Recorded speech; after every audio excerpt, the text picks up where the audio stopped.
अस्सलाम वालेकुम मोहतरम नाज़रीन और प्यारे दीनी भाइयों, उम्मीद है आप सब खैरियत से होंगे। आज हम जानेंगे कि सुप्रीम कोर्ट की जो सुनवाई हुई है, तो सबसे पहले अल्लाह का हमें शुक्र अदा करना चाहिए कि आज कानून की जीत हुई है और बीजेपी और मीडिया का जो एजेंडा था उसकी हार हुई है।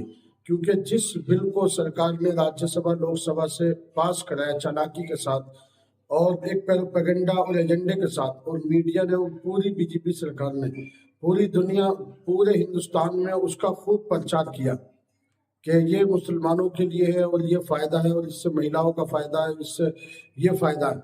लेकिन जब सुप्रीम कोर्ट ने सवाल पूछे वक्फ वाई यूज़र के लिए, गैर मुस्लिमों की वक्फ बोर्ड में एंट्री के लिए, और जब सवाल पूछा जो वक्फ की पुरानी संपत्ति है उसके लिए, और जब सुप्रीम कोर्ट ने सवाल पूछा कलेक्टर की पावर के लिए, तो सरकार के वकील और खुद सरकार 24 घंटे में भी उसका जवाब नहीं दे पाई।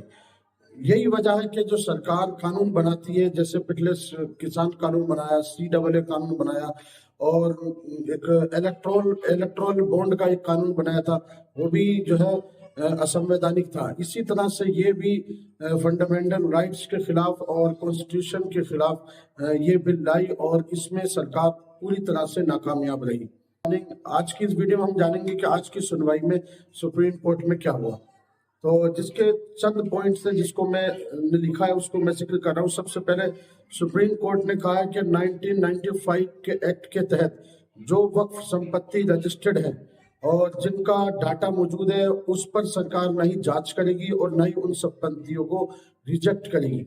और दूसरी चीज यह है कि सुप्रीम कोर्ट ने सवाल उठाया कि 5 साल का जो प्रैक्टिसिंग मुस्लिम का जो क्वेश्चन लेके आए हो, उसके बारे में हमें आप जवाब दो कि क्या गैर मुस्लिम किस तरह से मुसलमानों के वक्फ बोर्ड में आ सकता है। तो क्या मुस्लिम भी किसी दूसरे धर्म के बोर्ड में जाकर के जो है काम कर सकता है और सुविधा दे सकता है, ले सकता है। तो इस पर सरकार ने कोई जवाब नहीं दिया और नहीं उसके वकील ने। और तीसरी चीज ये थी कि जो संपत्तियां 300 साल 400 साल पुरानी है, उनके कागज हो या ना हो, वो वक्फ की संपत्ति रहेगी।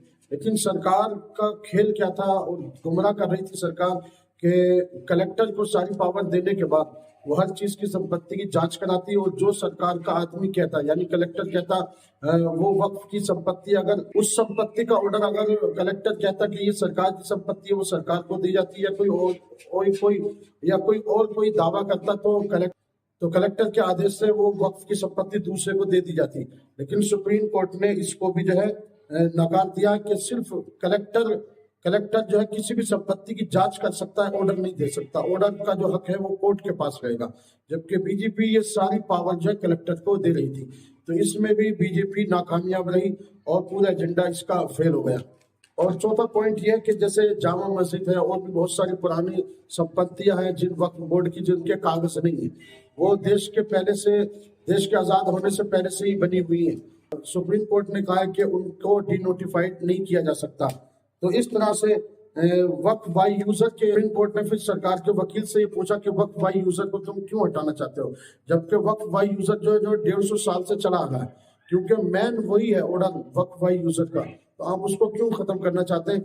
इस पर सरकार की चोरी पकड़ी गई और 24 घंटे में भी सरकार ने इसका जवाब नहीं पेश कर सकी।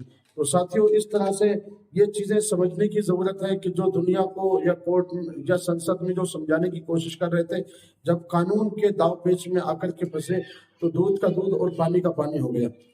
क्योंकि वक्फ की संपत्ति किसी एक की नहीं होती है। आला हज़रत फरमाते हैं कि अगर अल्लाह के नाम पर दी हुई जमीन पर अगर किसी ने कब्जा किया या उसको बेचा, तो वो मुसलमानों के ऊपर फर्ज है कि उस संपत्ति और उस जमीन की हिफाजत करें।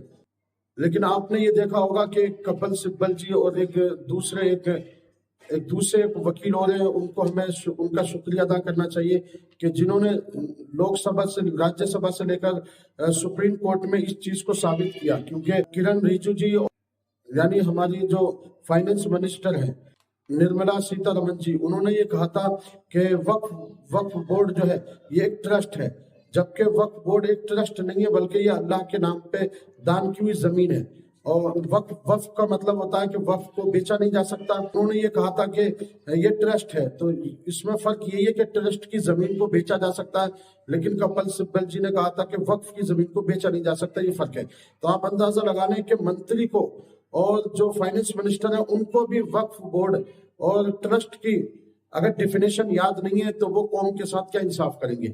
تو ساتھیوں یہ کچھ چیزیں امینڈمنٹ کی تھی جن کو آج میں نے آپ کے سامنے پیش کیا ہے. اور آخری بات، سرکار سے 7 دن کے لیے سرکار نے اس بل پر اور چرچا کرنے کے لیے 7 دن مانگے. تو 7 دن مانگنے کا مطلب یہی ہے کہ آپ کے پاس پوری تیاری نہیں تھی اور آپ پوری طرح سے جو ہے فنڈامنٹل رائٹس کے خلاف قانون لے کر کے آ رہے تھے اور جس کا صحیح فیصلہ جو ہے سپریم کورٹ نے دے دیا ہے اور ابھی کمپلیٹلی فیصلہ جو ہے ابھی آنا باقی ہے. اللہ تعالیٰ سے ہم دعا کریں کہ مولا تعالیٰ ہم سبوں کو اللہ پاک ہم سبوں کو اپنی اولادوں کو اور اپنے آنے والی نسلوں کو وکیل، ڈاکٹر، ماسٹر، انجینئر، پولیٹیشین اور عالم دین تمام معاملات میں ہمیں ہر فیلڈ میں ہمیں اپنے بچوں کو اور اپنے سماج کو آگے لانے کی توفیق عطا فرمائے.